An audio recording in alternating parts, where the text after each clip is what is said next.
হাই বন্ধু বান্ধৱীসকল, আপোনালোকে চাই আছে মোৰ ইউটিউব চেনেল আৰু ফেচবুক পেজ টিপটপ গাঁৱলীয়া। আজি মই কেইবাটাও গুৰুত্বপূৰ্ণ খবৰলৈ আপোনালোকক স্বাগতম জনাইছোঁ।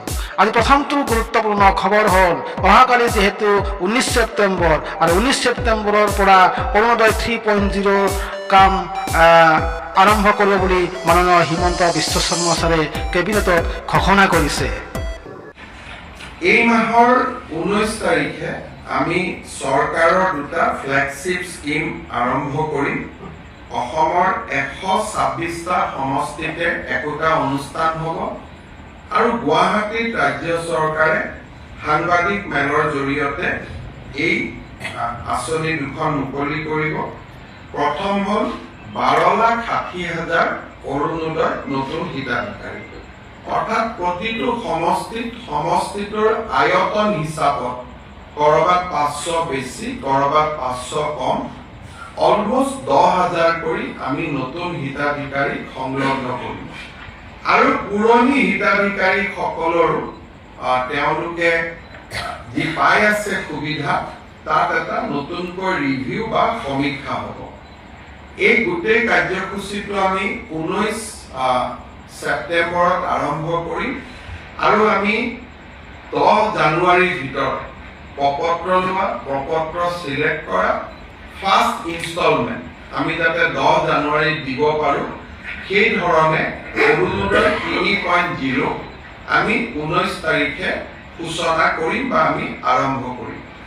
এই উপলক্ষে অসমৰ 126টা সমষ্টিতে 126খন মিটিং হ'ব, য'ত মন্ত্ৰী বিধায়কসকল উপস্থিত থাকিব আৰু গুৱাহাটীৰ পৰা মই আপোনালোকক নিমন্ত্ৰণ কৰি গোটেই আঁচনিখনৰ বিষয়ে মই বুজাই দিম। কিন্তু 126টা সমষ্টিতে ইয়াত একোটা অনুষ্ঠান আমাৰ মন্ত্ৰী বিধায়কসকলে কৰিব আৰু আমি এই অনুষ্ঠানত যোগ দিবলৈ বিৰোধী পক্ষৰ বিধায়ক সংসদসকলকো আমি আমন্ত্ৰণ জনাম।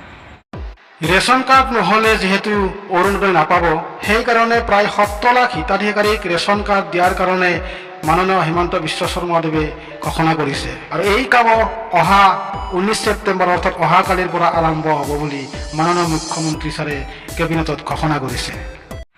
আমি অহা 19 তাৰিখৰ পৰা 17 লাখ নতুন লোকক আমি ৰেচন কাৰ্ড দিম, কাৰণ এইবাৰ অৰুণোদয় পাবৰ কাৰণে ৰেচন কাৰ্ড অতিকে জৰুৰী। ৰেচন কাৰ্ড নহ'লে অৰুণোদয় নাপাব।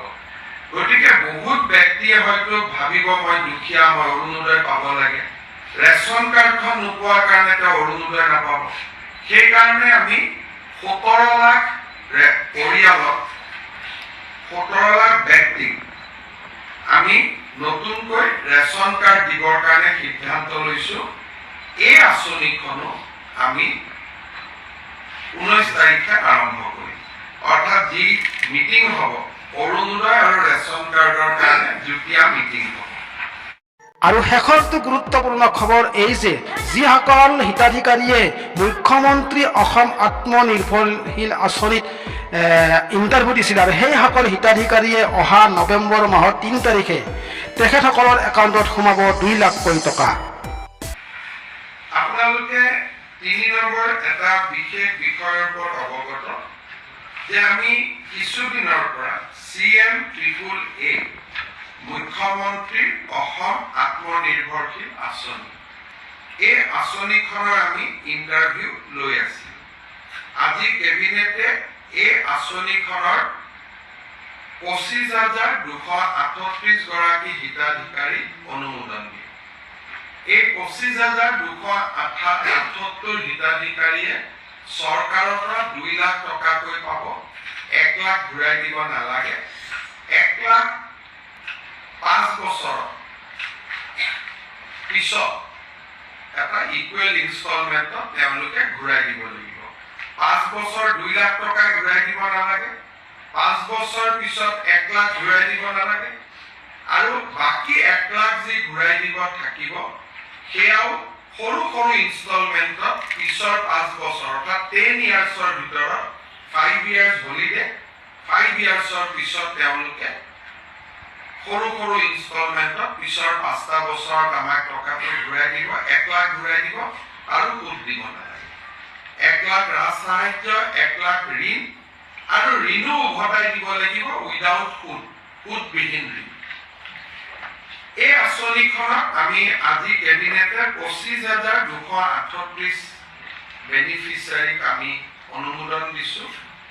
3 নৱেম্বৰত এই আঁচনিখনৰ ধন আমি গুৱাহাটীত কেন্দ্ৰীয় অনুষ্ঠান এটাৰ জৰিয়তে আনুষ্ঠানিকভাৱে বিতৰণ কৰিম।